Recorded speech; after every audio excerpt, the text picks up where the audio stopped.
I didn't leave that night because I was strong.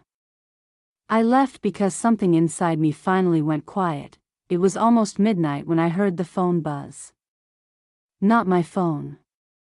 His. It was on the kitchen counter, face down, vibrating softly against the marble like it was trying not to be noticed.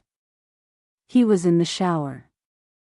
The water had been running for a while. Long enough that I knew he wasn't in a hurry. I wasn't snooping. I wasn't suspicious. I was tired. Emotionally exhausted in that way that makes you numb instead of angry. I picked up the phone only to move it, just to stop the noise. The screen lit up. I missed the way you looked at me tonight. That was all it took. I didn't scroll at first. I didn't need to. My body reacted before my mind did. That sinking feeling in my stomach. The cold rush in my arms. The instant, unmistakable knowledge that your life has just split into before and after. I unlocked the phone. I don't even remember how I knew the code still worked. The messages weren't dramatic. No declarations of love. No promises to leave me. That somehow made it worse. It was casual. Familiar. Comfortable. Months of shared jokes, late-night confessions, inside references I wasn't part of. There were photos too. Nothing explicit. Just enough to confirm what my instincts had been whispering for a long time. When he came out of the bathroom, towel around his waist. Steam following him like fog, I was sitting at the table with his phone placed carefully in front of me. He stopped mid-step. "Why are you on my phone?" He asked. That was his first instinct. Not what's wrong. Not are you okay. Just defensiveness. Who is she? I asked. He didn't answer right away. That pause, barely 2 seconds, told me everything I needed to know. "It's not what you think," he said. I smiled. A small, sad reflex. "Then explain it." "She's a co-worker," he said. It just happened. That phrase. As if betrayal is weather. As if it rolls in unexpectedly and you just stand there and get wet. "How long?" I asked. He hesitated again. "A few months." I nodded. "And you came home every night and slept next to me?" "Yes," he said quietly. "Did you ever plan to tell me?" "No." The honesty surprised me more than the lie. "I didn't want to hurt you," he added. I stood up. My legs felt steady. My voice did too. That scared me. "You already did," I said. He reached for me. I stepped back. "You don't get to touch me," I said. "Not anymore." "I made a mistake," he pleaded. "I'll end it. I swear." I looked at him, really looked. The man I'd built a life with. The man who knew how I took my coffee, how I slept curled toward the edge of the bed, how I went quiet when I was hurting. "You didn't make a mistake," I said. "You made a choice." Over and over again. I packed a bag that night. Not dramatically. No throwing things. No screaming. I took clothes, my laptop, my passport. The essentials. He followed me through the house, apologizing, bargaining, promising therapy, transparency, anything, at the door. He said, "Where will you go?" "I don't know," I replied. "Somewhere I can breathe." He cried when I left. I didn't look back. The next morning, I woke up on a friend's couch in a city that felt too loud and too bright. My phone was full of messages. I didn't read them. I turned it off. I thought leaving would feel like relief. It didn't. It felt like grief. Like standing in the ruins of a life that still existed, just not for me anymore. I didn't know it then, but that silence I walked into, that empty, unfamiliar quiet, was the beginning of something neither of us expected, and a year later, when he stood in front of me again, regret written all over his face, I finally understood why walking away had been the hardest and most necessary thing I'd ever done. The first weeks after I left blurred together in a way I can only describe as survival mode. I stayed with friends at first, then in a small sublet I found online, a one-bedroom apartment above a bakery that smelled like burnt sugar every morning. I told myself it was temporary. Everything felt temporary then, my address, my routine, my sense of self. I didn't cry the way people expect you to cry after betrayal. I cried in pieces. In grocery store aisles when I reached for something he liked. In the shower when I realized no one was waiting for me on the other side of the door. In the middle of the night, staring at the ceiling, replaying conversations I'd missed the meaning of while they were happening, he kept texting. Long messages. Apologies stacked on explanations stacked on promises. He said it was over. He said he hated himself. He said he finally understood what he'd almost lost. I read none of it. Not because I was strong, but because I was afraid that if I let his voice back in, I'd forget why I left. After a month, I blocked him. That was the first decision I made purely for myself. I took a job I never would have considered before. Less pay. Less prestige. More distance from the life I'd built with him. It involved travel, short assignments in places I'd never planned to see. I said yes because saying yes felt easier than explaining why I was running. The first place they sent me was a coastal town I'd only ever passed through. Gray mornings.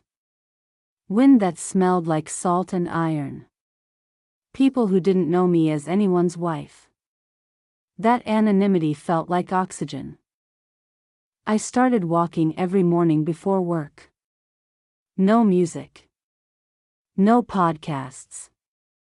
Just my thoughts and the sound of my own footsteps. At first, my mind circled the same questions over and over. How long had he been lying? Was I not enough? Did everyone else know before I did? Over time, the questions softened. They didn't disappear, but they stopped demanding answers. I made friends slowly.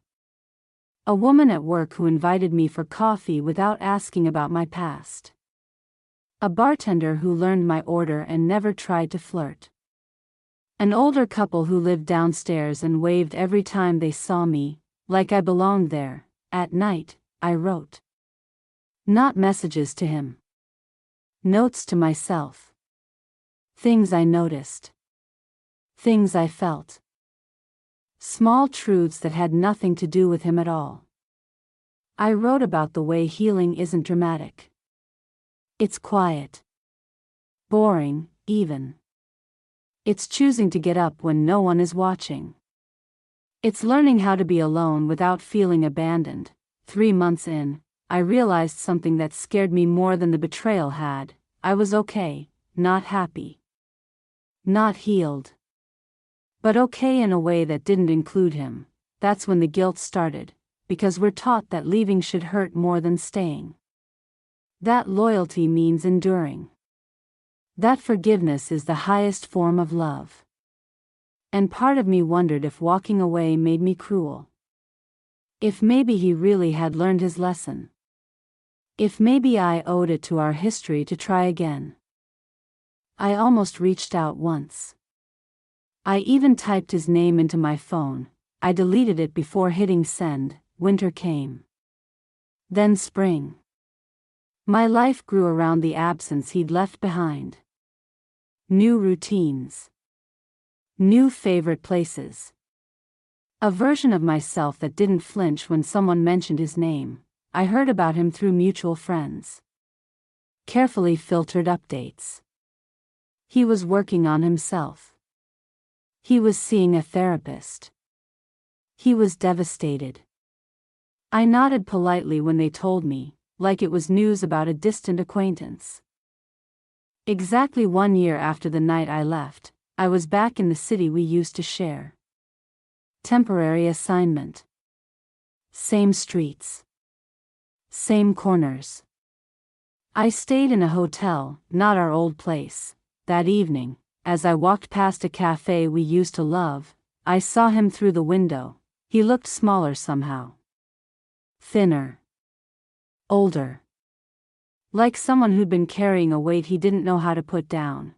I kept walking. An hour later, my phone buzzed. A message from a number I hadn't blocked. I know you're back. Can we talk? Just once, I stood on the sidewalk, the city moving around me like nothing had ever happened. A year ago, I would have answered without thinking. Now, I took a breath, and that was when I realized something else. Healing doesn't mean you stop feeling. It means you finally get to choose what you do with those feelings. I didn't answer him right away. I stood there longer than I needed to, watching people move past me, watching lives that had nothing to do with mine continue uninterrupted. A year ago, his message would have sent me into a spiral. Now it just sat there, heavy but contained.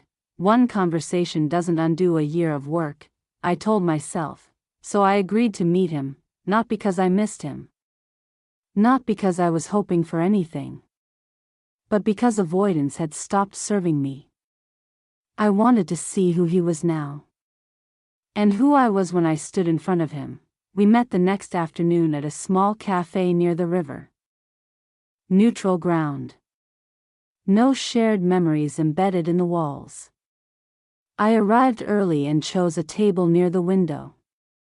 When he walked in, I recognized him instantly and yet felt strangely detached, like I was watching a character from an old life. He hesitated when he saw me. Then he smiled, tentative and uncertain. You look good, he said. So do you, I replied, and realized it was true in a sad, worn way. We sat.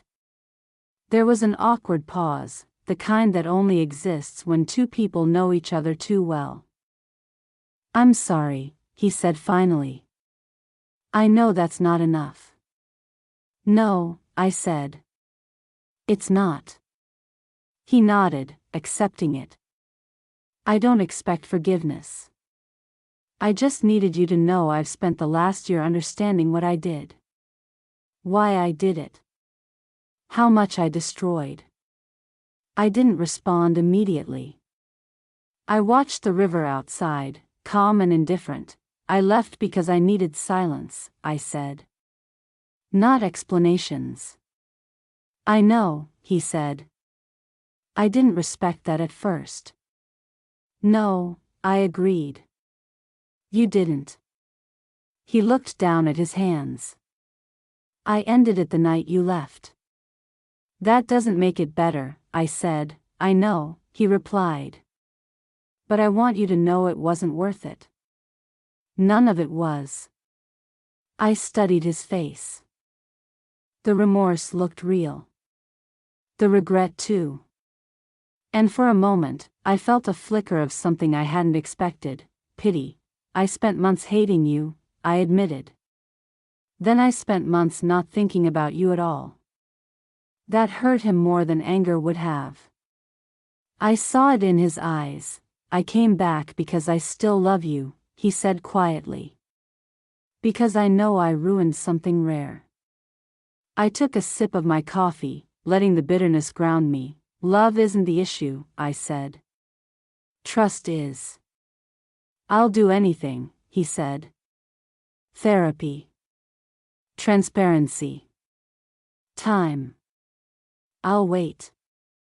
I believed he meant it, and that was the most complicated part. Waiting isn't enough, I said.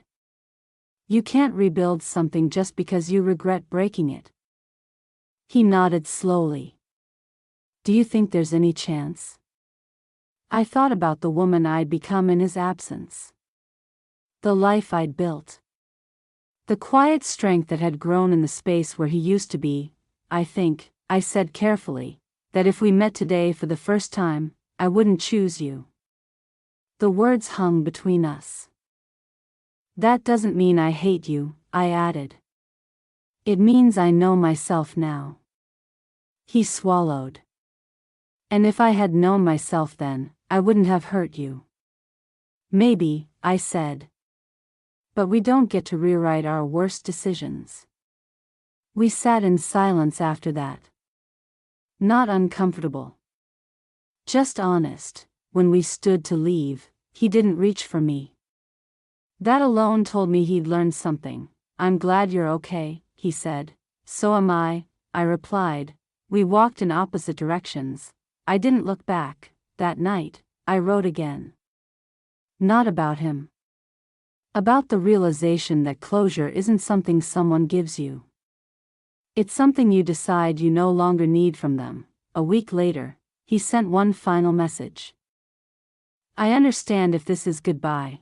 I read it, then I deleted the thread. Because sometimes the bravest thing you can do is accept an apology without reopening the door. I didn't feel anything dramatic after that last message. No rush of empowerment. No wave of sadness. Just a quiet certainty settling into place, like furniture finally arranged the way it was always meant to be. I left the city a few days later. Went back to the coastal town. Back to the apartment above the bakery, back to the mornings that smelled like burnt sugar and possibility. My life slipped back into its rhythm easily, which felt like confirmation I hadn't known I was looking for. People think healing ends with confrontation. With apologies. With answers. It doesn't. Healing ends when someone stops being the center of your story. I heard about him less and less. Mutual friends learned not to bring him up. Not because I asked them to stop, but because my reaction no longer gave them anything to work with. No anger. No curiosity. Just neutrality, and neutrality, I learned, is powerful. I dated again eventually. Slowly. Carefully. Not to replace him, not to prove anything, but because I wanted to know what it felt like to choose someone without fear. Some connections faded quickly. Others lingered briefly and left small lessons behind. I didn't rush. I wasn't searching for permanence. I was searching for honesty. The most surprising part was realizing how much space I'd been giving to someone who no longer deserved it. How much of myself I'd been shrinking without noticing. Away from him, I expanded. Not loudly. Just steadily. About 18 months after I left, I ran into him one last time, not planned. Not dramatic. I was visiting the city again, walking through a bookstore we used to love. I turned a corner and there he was, flipping through a paperback, older still, calmer somehow. He saw me at the same moment. We didn't freeze. We didn't rush toward each other. We smiled. Real smiles. The kind that don't ask for anything. How are you? He asked. Good, I said. And meant it. I'm glad, he replied. You look peaceful. I am, I said. We talked for a few minutes. About work. About books. About nothing that mattered and everything that did. When we said goodbye, there was no ache in my chest. No what-ifs trailing behind me as I walked away, just gratitude, not for what we had, but for what I'd learned when it ended. That night, back in my hotel room, I thought about the woman I'd been the night I walked out without screaming. How she'd been afraid that leaving meant failing. That walking away meant losing. She hadn't known yet that sometimes walking away is the moment you finally choose yourself. He came back regretful, yes. A year later, carrying the weight of his choices, hoping time had softened the damage. And maybe it had, for him, but for me, time had done something else entirely. It had built a life where his regret no longer fit, and that, I realized, was the quiet victory no one ever talks about. Not revenge, not closure, just peace.